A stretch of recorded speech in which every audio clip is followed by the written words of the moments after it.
Salut à toi, bienvenue dans cette nouvelle vidéo YouTube, la vidéo du mercredi. Donc hier il n'y avait pas de vidéo, je suis désolé, il y a eu un typhon dans la région et j'ai pas pu rentrer chez moi très tôt. J'ai dû rentrer vers 10h-11h du soir à cause des trains puisque les trains ne fonctionnaient pas aussi bien que d'habitude, tu vois. Et ils avaient un retard de plus d'une heure et puis donc il a fallu que je rentre chez moi assez tard. Voilà, donc demain on fera les hiragana qu'on avait dû faire hier. Aujourd'hui en fait je voulais te parler d'une technique pour s'améliorer à l'oral et pour choper l'intonation japonaise. Alors le truc en fait, là, enfin, le truc dont je vais te parler là aujourd'hui, ça va être le shadowing.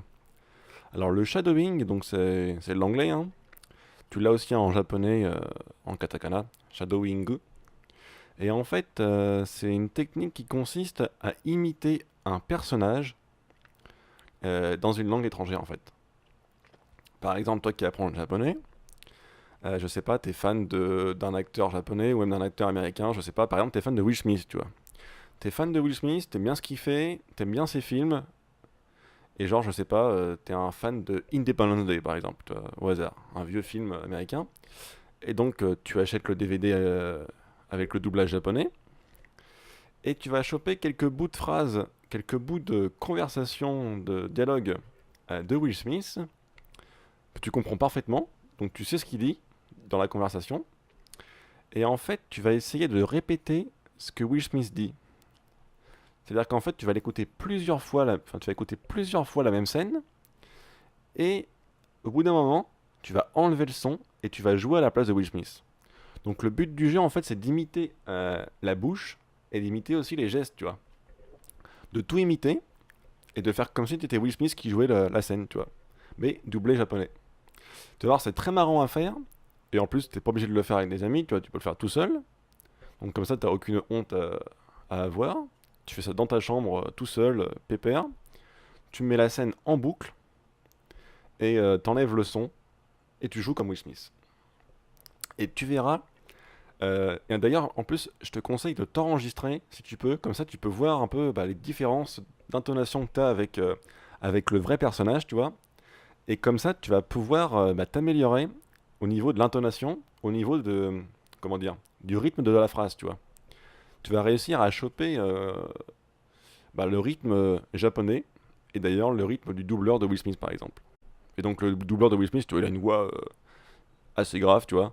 Il parle un peu comme un bonhomme, mais bon, ça peut être sympa, quoi. Si t'es un homme et que tu veux parler comme un bonhomme, c'est parfait.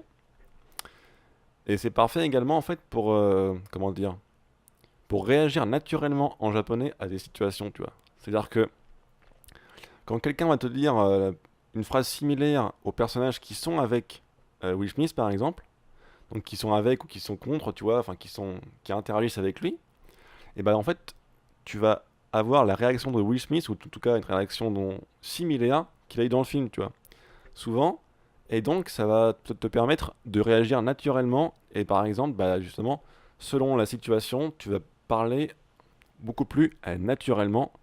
En fait, tu vas plus, comment dire, lire la situation, ce qui est très important en japonais, puisque en fait, tu vas parler différemment selon le contexte, selon la place que tu as dans la société, donc selon la place que tu as, par exemple, si c'est ton patron ou si c'est ton grand frère, etc., tu vas pas parler de la même manière, tu vois, que si c'est ton petit frère ou si c'est, je sais pas, un inconnu dans la rue, tu vois, etc.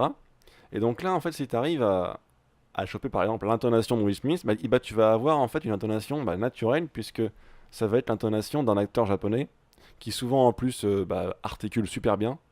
Donc tu vas avoir une articulation parfaite, en tout cas très proche de la perfection, puisque tu vas avoir copié un pro, un acteur. Et tu peux faire ça d'ailleurs avec plein de choses, hein. C'est-à-dire que t'es pas obligé de faire un doubleur, hein. Tu peux faire par exemple, je sais pas moi, un Disney ou un animé japonais, tu vois, tout basique, genre pour gosses. Et tu peux essayer de t'entraîner à faire les voix, quoi. Donc si t'es un homme, je te conseille les personnages masculins. Et si t'es une fille, je te conseille les personnages féminins. Comme ça, en fait, tu vas pouvoir, comment dire, parler comme un homme ou comme une femme selon ce que t'es. Parce qu'en fait, en japonais, t'as beaucoup de marqueurs, en fait, quand tu parles de genre. C'est-à-dire que tu vas avoir des jeux différents, par exemple, enfin des jeux, je tue une nouvelle île, des pronoms différents, selon que tu sois un homme ou une femme, et selon ta place, pareil, dans la société, et tu vas pas utiliser les mêmes verbes, les mêmes expressions, etc., etc. Et donc c'est assez intéressant justement de voir différents types de personnages. Genre par exemple, tu regardes différents types de personnages masculins et tu mets quelques phrases en boucle, tu vois, ou quelques passages en boucle, des passages que tu aimes bien, c'est mieux, et que tu comprends en fait. C'est-à-dire que des passages où tu as réussi à choper chaque mot, tu vois.